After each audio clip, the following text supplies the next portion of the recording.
change the setting. I don't want to publish it as another chart because I've already shared the link with somebody, right? So this basically allows you to update your chart. So for example, now I'm saying that I want the charts to be stacked, right? And I want to publish it, but essentially change the description and the ID is the ID of the chart that was there. Okay. So for example, let me. So if you do this, then essentially it's showing up. It's kind of funny. I'm not really showing up. But so this, for example, is the same chart created, but now it's stacked, right? So this allows you to update the chart without really having to go back to the gist, manually copy paste. So it essentially avoids all manual kind of processes. Okay. So this is just update of the chart.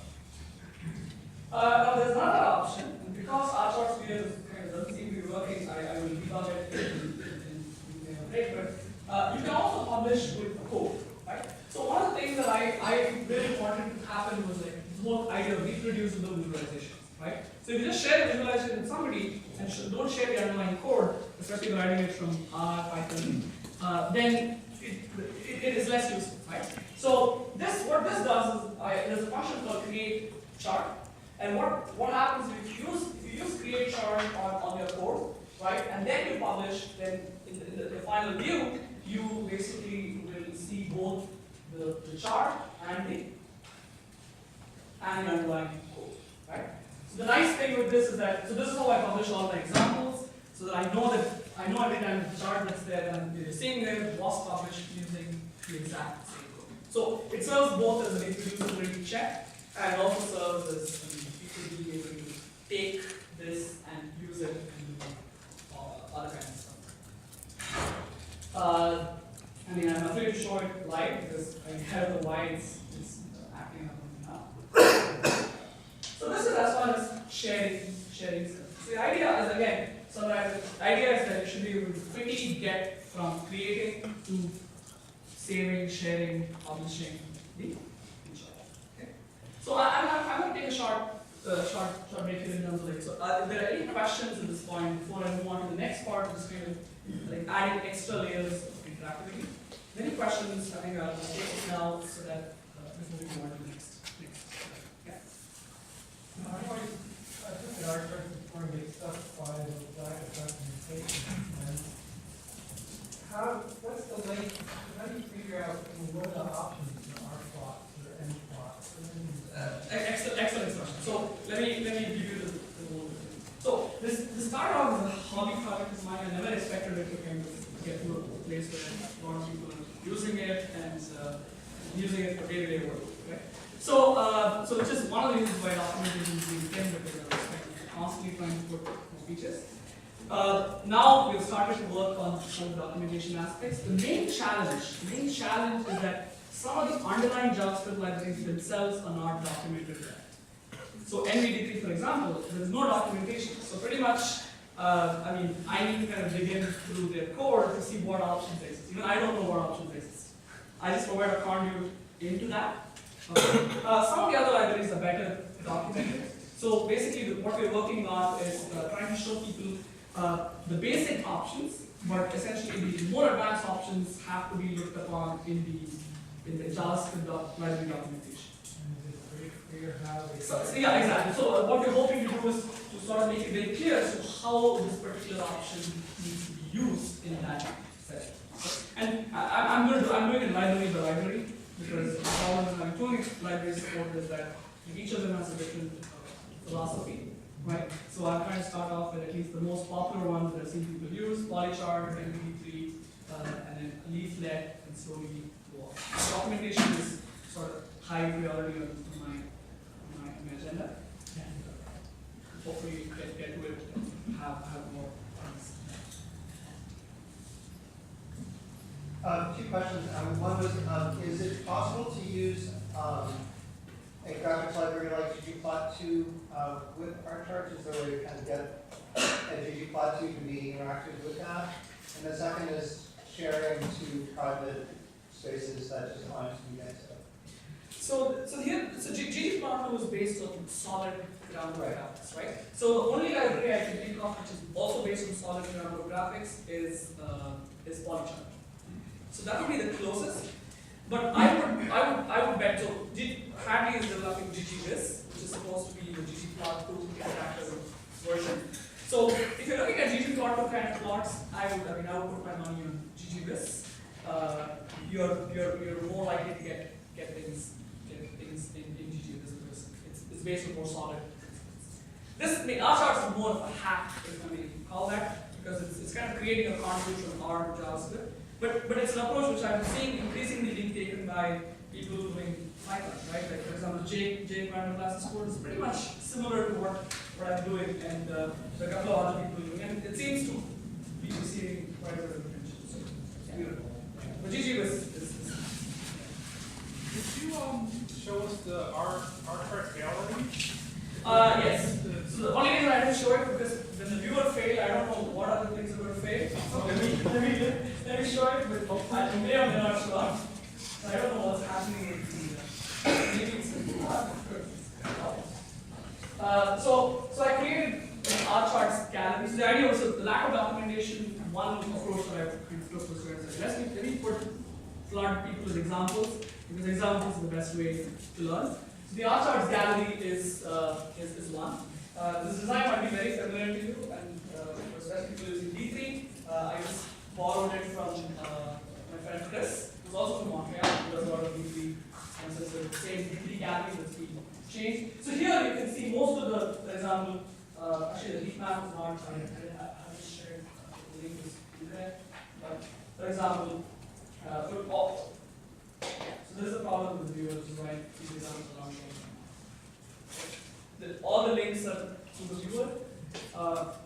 Let me show you the chart from blocks. So that seems to be working. Yeah. So this, for example, is a chart, is a data maps that simplifies interactive code tests from JavaScript using D3. And so you can see even in blocks it's hard to read the code design. But once I debug the viewer, you should be able to see all these dynamic. Okay. So Gabby is a good place to sort of go and look at various applications, and you can also sort.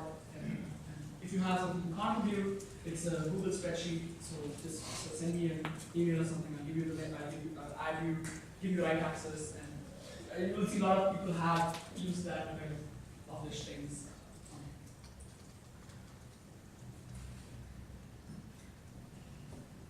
Any other questions, especially on creation, sharing?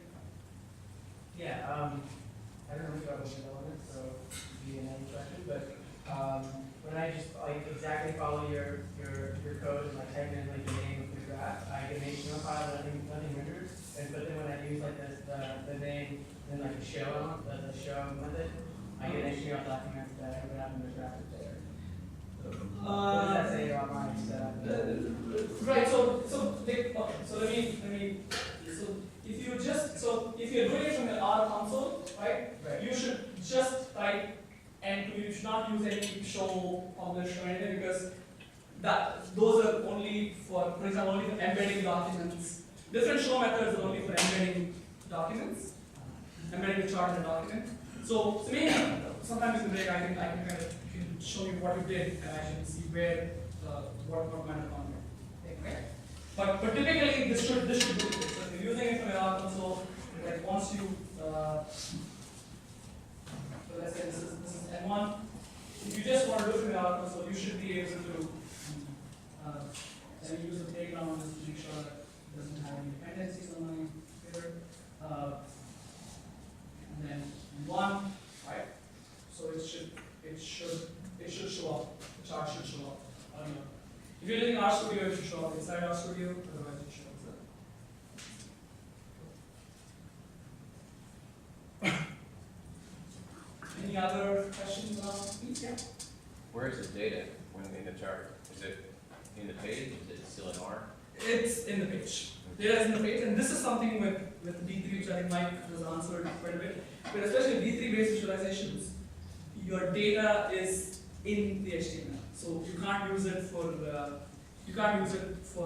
would say if you want to keep the data locked up, but only share the visualization, and Lynn, you probably know better, but on the right, it's kind of hard to do that because the data is in the DOM, right? So even if you can make it difficult for them, but you can always. Well, technically, you can see that you file or JSON file with regions. Right. It's not Correct. It's not a Correct. And even if you protect that, you can still, the DOM has the data, right? So you can do that. Yeah. Could you do a view source on one of the HTML files Uh, to show yes. people the using the code? Yeah. That works easy enough?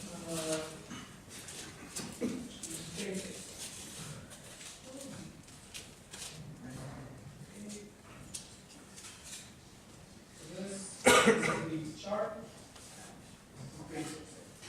So this is what rCharts is writing. So rCharts is writing the entire HTML, it's making sure it includes all the dependencies of various JS, CSS files. It's writing the JavaScript that, so this is for example, this is the data that we put in from R. It was converted to JSON, and then it's kind of also writing the boilerplate for MVD3 to create the chart. And so this is basically MVD3 code, right? And so the template is applying all this. The data is going into the template. When I do how it works, you'll get a better feel for like how this process works, right? But at the end of the day, it's HTML and the static HTML, which you can just show. Yeah. Is the data formatted pretty consistently between the different libraries, or do you like spit out custom JavaScript data formats and then do you do the ones in the JavaScript this or not? this is one problem whenever, and I don't know why like every JavaScript visualization developer uses a different format, Yeah. right? And this is a pain because JSON is not really a human readable format, right? And especially with nested structures, it just drives you crazy. So one of the things I always have to do when I write a binding is I create a make dataset function that basically says, okay, our users only know data frames. That's what we live with. So how can I take this data frame into a JSON that is accepted by that particular language? So if I do a scatter plot in polychart, like the data, and then I decide to change it to MVD3, the data structure in the JavaScript will look different. The Yes, JSON it will will. look different between It those will two. look different. In fact, it's an excellent question. You can just do it. Actually, this particular chart is not supported. So let me take a simple example. So let me just okay. So this is R1, R plot, MPG is the weight, data equals to cars, time equals to that. Okay, so this is plus one. Okay, and R1. Okay, so we do sort of. The other one is so it's N1, it's N plot, and it's scale chart. One. Go. So now let's look at two structures, right? So this is the polychart data structure. As you can see, polychart has polychart actually is very flexible, I would say. It can take multiple data structures. It does an internal conversion function that identifies what's happening. But you can see that it's basically each column has become an array in the JSON. But if you look at MVD3, MVD3 takes a nested structure. Yeah, so for example, here it's like an array of objects, right? So some of the libraries are very different, right? So that's a big pain point. So and I feel like talking about it, so one of the things that I'm kind of trying to work on is to create something like rCharts.js that does all these manipulations in JavaScript, and then provide that API so that people from Python or any language can just, so it's like writing a layer on top of all these JavaScript libraries, which can then be plugged in from various languages, right? Which is kind of like what Vega is actually doing. I mean, Vega is effectively that, right? We're providing a purely configuration approach data structure. So this is kind of like you can think about it as because all the libraries have very different structures. It's like a driver on top, right? So I've created it for a few libraries, but it's new JavaScript. Let's figure out what I can get. Okay. So does that answer your question? Yeah, absolutely. Thank you. Oh, sorry. Yeah, I thought I heard a earlier comment before, and you said, you know, some of these, for example, generate D3 code. Well, you know, that's not that further. And so I wonder if you have any facilities for, then that sort of means you might have a sort of read-only problem where you can create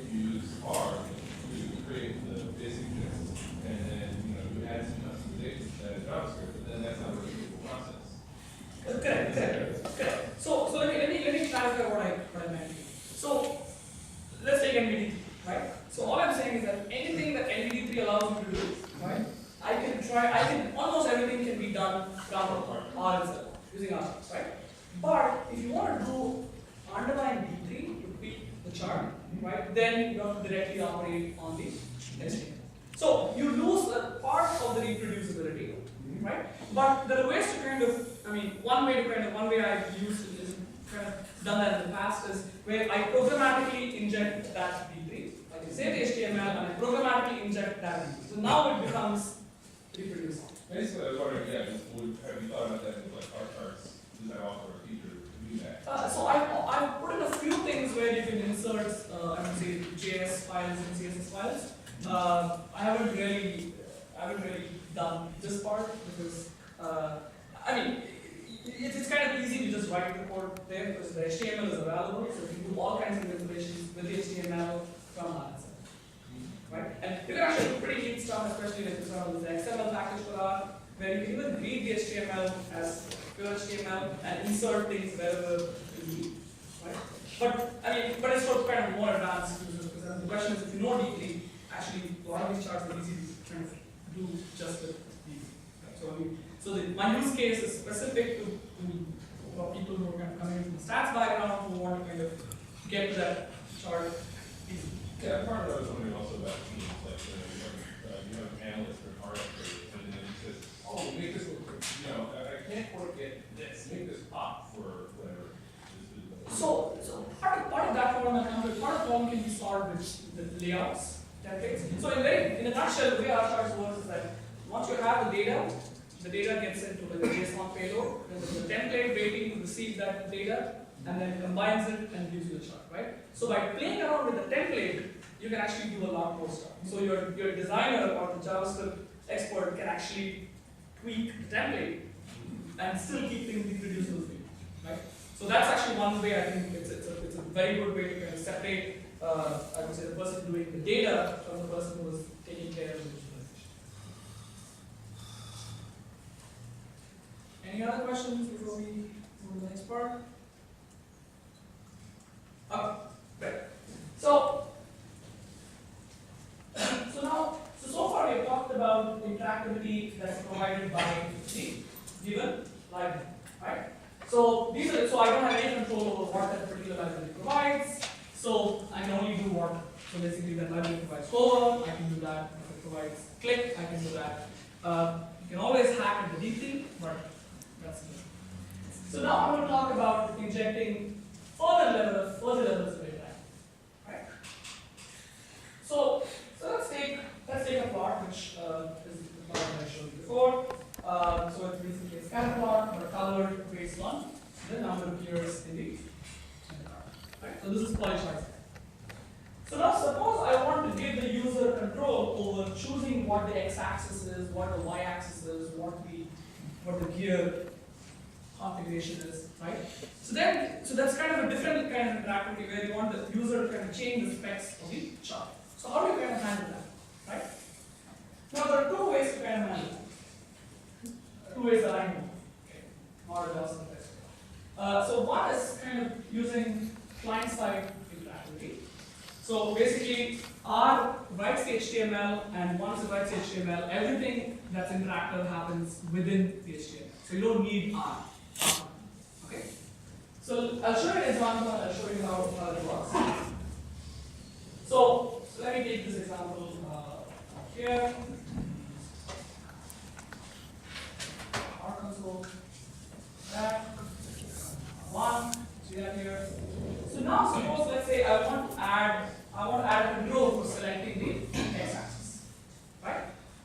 So basically what I do is I say R1 add controls, right? I want to add a control for choosing my x-axis.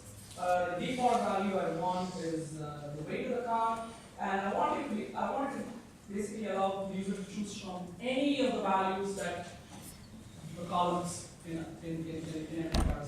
Okay? So this is basically adding control. And now if I say R1, you see that it is added interaction control. Let me just expand this so you can see both. It's supposed to be 2 columns, but I think because the size is reduced.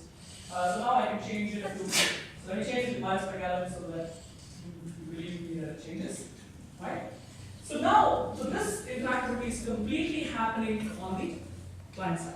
Okay, so there is no server involved here, there is no R involved at this stage. So you could basically save this file, send it to somebody, and they can.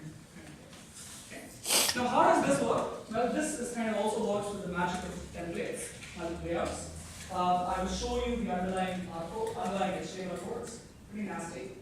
But, so what I've done here is I've used this JavaScript library AngularJS, which is a very popular library for reactivity, right? And what I've done is I've generated the AngularJS code from rCharts. Okay, so if you go down, you will see that this is kind of typical AngularJS code. And for example, what you see here, this is the one that generates the x-axis problem. Okay? And AngularJS is the one that's kind of handling all the bindings for me. So when I change the x-axis, AngularJS is detecting that I change the x-axis, and the underlying JavaScript code then says, okay, I need to update the chart, then you go and update the chart. Okay. Now this you can do simple controls with this. So, for example, let's say I want to add another control for the color. I can basically say, okay, R1 for the add controls. Now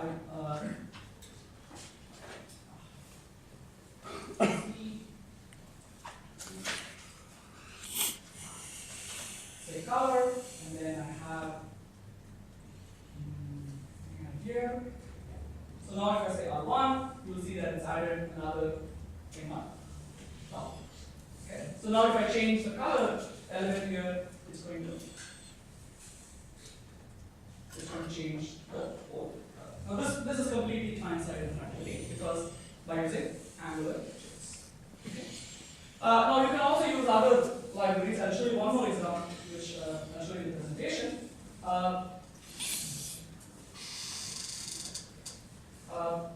You can use another library called, I've created a different chart for this. You can use a library called DATGUI, which is like a library specifically for interactive controls for charts.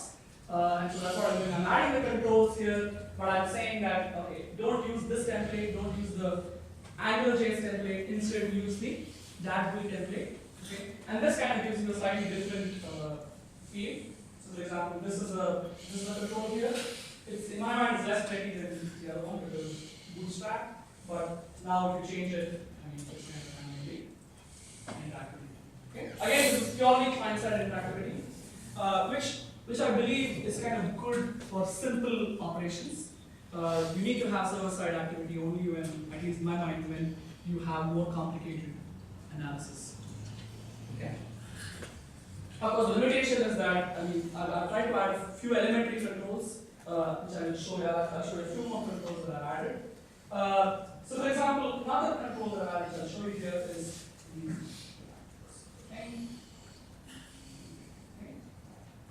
so this is again it's a bar plot of hair color versus light color.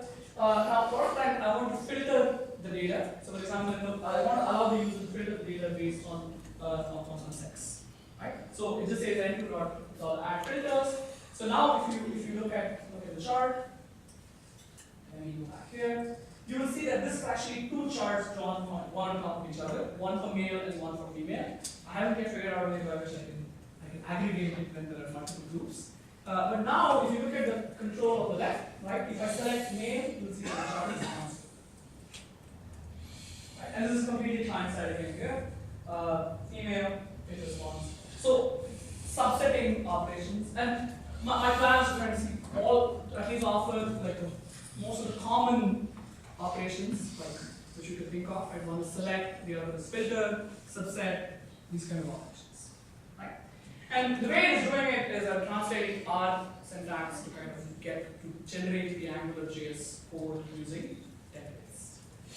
And the more I do it, I learn more patterns, and hopefully the HTML will become cleaner. Any of you are experts look at HTML, you can help me improve it, improve the templates. I'll be very happy. Now there are other solutions available which are kind of easier for people who are kind of accustomed to using just R. Okay? But it comes at a cost because we need for example, Shiny, right? How many of you here have used Shiny? Okay, so for those of you not familiar with Shiny, Shiny is just like AngularJS is a reactive tool. Shiny is a completely R-based tool developed by RStudio, which allows you to create interactive web-based applications without really knowing a shred of JavaScript /HTML/CSS. Okay? The only thing is that a lot of the interactivity there happens from the server side. Okay? So for example, GGList. So one of the things with the initial version of GGList is that all interactivity is controlled by Shiny. So which means that you need a Shiny server to be able to do that. Okay? So I think the plan in the long term for them is that they want to probably do is kind of, because it's Vega charts, so you can't think of actually doing client side interactivity. Okay? So let me show you the example here. So this is the same example. Okay? And this is kind of dense code, but I'll just point out the important elements. So this is how a Shiny app gets defined. Two parts, you have the UI, you have the server part. UI part, I'm saying that look, I design a bootstrap page for me with a sidebar. Don't put anything in my header panel. In the sidebar, I want you to give me an input control for X. And in the main panel, I want you to plot the output. Okay? And chart output, by the way, is a function defined in rCharts that allows you to use rCharts with Shiny. So it's like a wrapper that sort of allows you. Okay? And on the server side, basically, it's saying, okay, render chart proof, which is also like an rCharts function, and it's saying rPlot, and you see how the reactivity comes here, input $x, right? So that is dynamic. So anytime the user changes the X in the select box, it will trigger a message to the server saying, okay, look, you changed X, send me the new chart, so the entire new chart kind of comes to the back. Okay? So let me copy paste this code, and we see what happens. It will look exactly similar to what I showed you before. Okay? Yeah. Right? So you see right here, and okay, same thing. Only difference between this chart and the other one is here, when I change weight to QSEC, the browser is talking to the server and saying, look, this got changed, send me what are the new information that I need to have, and that updates the chart. Okay? So this file, for example, not static HTML, you can't just send it to anybody. You need to put it on a server running Shiny, and then you can then use it. Yeah.